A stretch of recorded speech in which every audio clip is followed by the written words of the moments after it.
నమస్తే, నేను Keshav. Welcome to Suman TV. Janasena party Andhra Pradesh రాజకీయాల్లో మరింత దూకుడుగా వ్యవహరించడానికి అవకాశం ఏర్పడుతుందా? దానికి తగ్గట్టుగా మెంబర్షిప్ని, పార్టీ సభ్యత్వ నమోదును కూడా అంతే దూకుడుతో పరుగులెత్తిస్తుందా? 10 లక్షల మందిని నమోదు చేయాలి సభ్యులుగా అనే టార్గెట్ని చాలా సులువుగా రీచ్ అయ్యామని జనసేన నాయకులు ప్రకటించారు. మరోవైపు వారం రోజుల పాటు సభ్యత్వ నమోదు ప్రక్రియను కూడా పొడిగించాలని నిర్ణయించారు. దీనికి తోడు జనసేనాని పవన్ కళ్యాణ్ జనంలోకి రావడానికి ముహూర్తాన్ని కూడా ఖరారు చేసినట్టుగా తెలుస్తుంది. ఈ అంశంపైన విశ్లేషణ చూద్దాం. మనతో పాటు పొలిటికల్ అనలిస్ట్ చందు శ్రీనివాస్ గారు ఉన్నారు. చందు శ్రీనివాస్ గారు నమస్కారం. నమస్కారం కేశవ్ గారు. జనసేన పార్టీ 10 లక్షలు అనేది ఒక పెద్ద టార్గెట్గా పెట్టుకుంది. 10 రోజులు మెంబర్షిప్ డ్రైవ్లో చాలా సులువుగా రీచ్ అయిపోయింది. దానికి సంబంధించి ఒక ప్రకటన కూడా ఇచ్చారు. వారం రోజులు పొడిగిద్దాం, ఎందుకంటే చాలా మంది అభ్యర్థించారు. తుఫాను, వర్షాలు వీటి ఎఫెక్ట్ ఉండడం వల్ల చాలా చోట్ల మెంబర్షిప్ డ్రైవ్ పూర్తి స్థాయిలో జరగలేదు అంటున్నారు. సో ఏంటి ఈ ప్రణాళిక? 10 లక్షల అసలు ఎలక్షన్ అయిన 2 నెలల్లోనే మెంబర్షిప్ డ్రైవ్ మీద దృష్టి పెట్టడం ఏంటనేది ఆసక్తికరంగా ఉంది. అంటే పార్టీని, కేశవ్ గారు, పార్టీని ఎప్పుడైనా బతికించుకోవాలి, పునర్నిర్మాణం జరగాలి. 2014లో అనుభవం ఉండి అందరూ పోటీ చేద్దామని చెప్పి యువకులు ఆయన ఎమ్మటి వచ్చారు. అనేక మంది రిటైర్డ్ ఐఏఎస్లు అందరూ వచ్చారు. కానీ అనుభవం ఉన్న వ్యక్తి ఈ రాష్ట్రానికి కావాలని ఆ రోజు సపోర్ట్ చేశారు. చంద్రబాబు నాయుడు పోటీ చేయాల.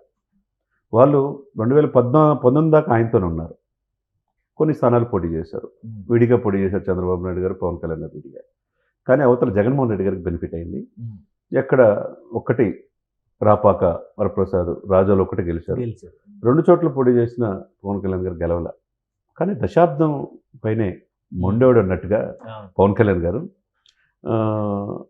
రాజకీయాల్లో నేను ఏదైనా సాధించాలి అని పట్టుదలతో ఉన్నాడు. చూసారా, దాన్ని అప్రిషియేట్ చేయాలి మనం. దశాబ్దం పైన ఆ రోజున 2014లో ఆయన అమ్మట ఆయన ఒక్కడే.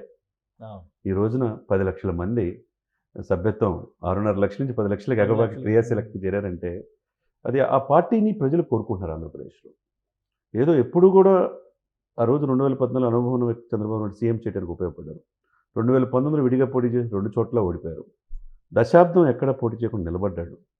2024లో ఈ రోజున చంద్రబాబు నాయుడు గారు ముఖ్యమంత్రి అవడానికి, అటు దేశంలో మోడీ గారు అవడానికి కూడా హ్యాట్రిక్ పీఎంగా తన వంతు కృషి చేశాడు ఈ కూటమి కట్టడంలో. అది అతిశయోక్తి కాదు.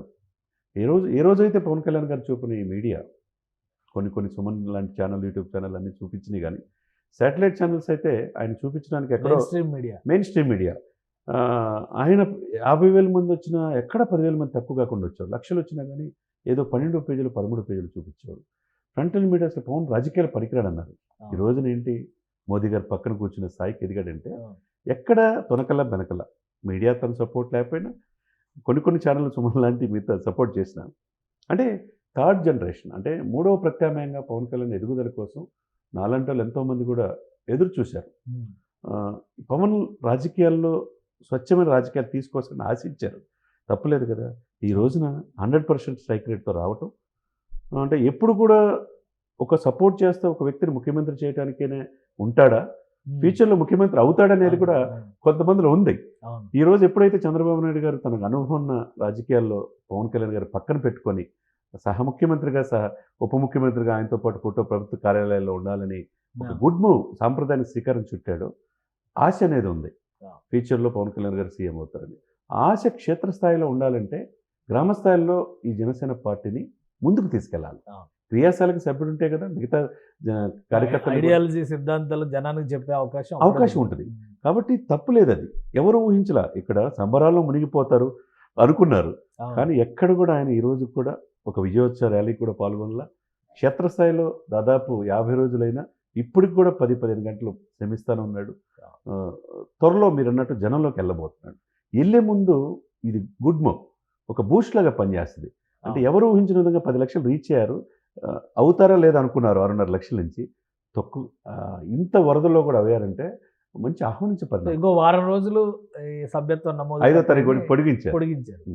ఎంతవరకు వెళ్ళొచ్చు? 15 లక్షల దాకా రీచ్ అవుతారు. 15 కాకపోయినా 12 లక్షలు దాటొచ్చండి ఇప్పుడున్న పరిస్థితుల్లో. ప్రతి ఒక్కళ్ళు చాలా చక్కగా నిజాయితీగా పనిచేస్తున్నారు.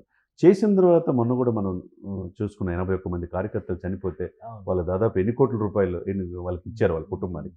అంటే ఈ కొత్త ఇదికి నాంది పలికి. ఒకప్పుడు టీడీపీ ఉండేది, 45 లక్షల సభ్యత్వం ఎప్పుడు ఉండేది. అవును.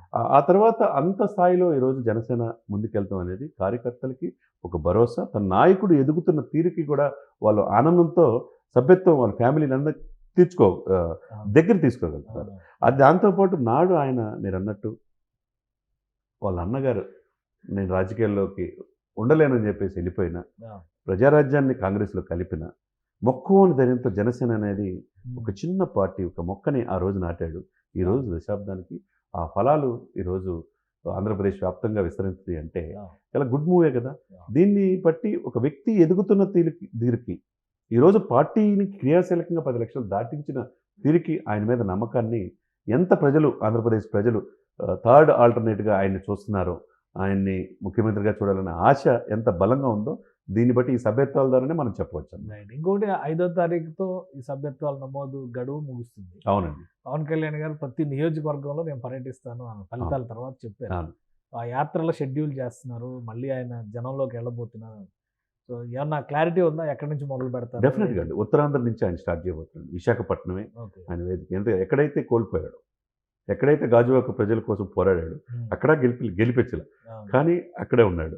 తర్వాత భీమవరంలో కూడా పోటీ చేద్దాం అనుకుంటే అనూహ్యంగా మార్పుతో తన వ్యూహం ప్రకారం పిఠాపురంలో ఈరోజు ఆదర్శవంతంగా తీర్చిదిద్దుతున్నాడు, తన ప్రణాళికలు తయారు చేస్తున్నాడు. ఇకపోతే ఏదైతే గాజువాక స్టీల్ సిటీ మనకు తెలుసు, తరతరాలుగా ఆ రోజు ఆంధ్ర యూనివర్సిటీలో వెంకయ్య నాయుడుతో సహా విశాఖ ఉక్కు ఆంధ్రుల హక్కు అని పోరాడి పదుల సంఖ్యలో చనిపోయారు.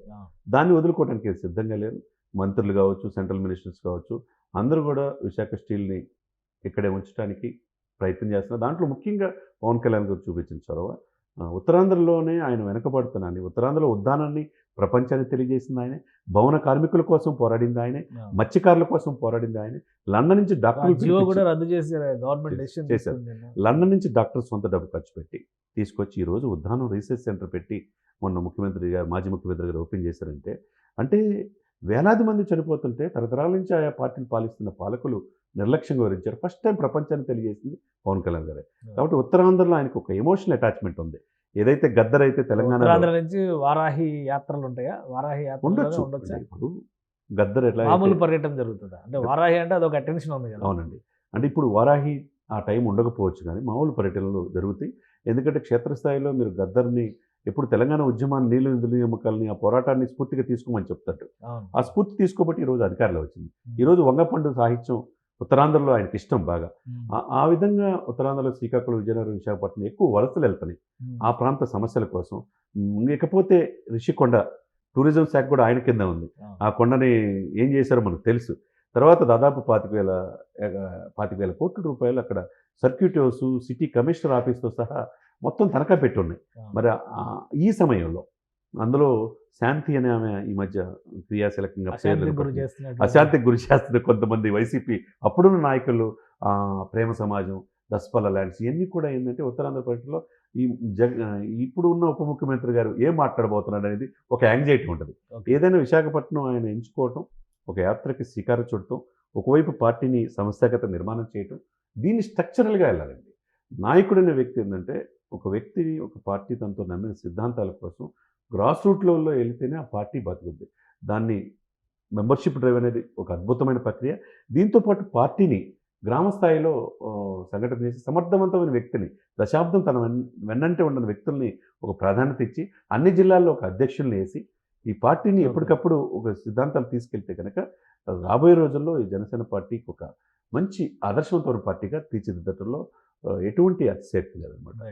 థ్యాంక్ యూ శ్రీనివాస్ గారు. ఇది ఆంధ్రప్రదేశ్లో రాజకీయ వ్యూహం ఒకవైపు, అధికారాన్ని కొనసాగిస్తూ పాలన వ్యవహారాలు మరోవైపు, ఈ రెండింటిని బ్యాలెన్స్ చేస్తూ జనసేన అధినేత పవన్ కళ్యాణ్ మరోసారి జనక్షేత్రంలోకి వెళ్లేందుకు కావాల్సిన ప్రణాళికలు సిద్ధం చేసుకున్నారు. 10 లక్షలు దాటినటువంటి మెంబర్షిప్ డ్రైవ్ ఖచ్చితంగా 12 లక్షలు క్రాస్ చేసే అవకాశం ఉంది ఈ వారం రోజుల్లో అని చంద్ర శ్రీనివాస్ గారు చెప్తున్నారు. సో యాత్రలకు సంబంధించి షెడ్యూల్ అతి త్వరలోనే జనసేన పార్టీ ప్రకటించబోతుంది. ఇది జన సైనికులకి శుభవార్తగానే చూడాల్సి ఉంటుంది. ఇది స్పెషల్ డిస్కషన్. Keep watching.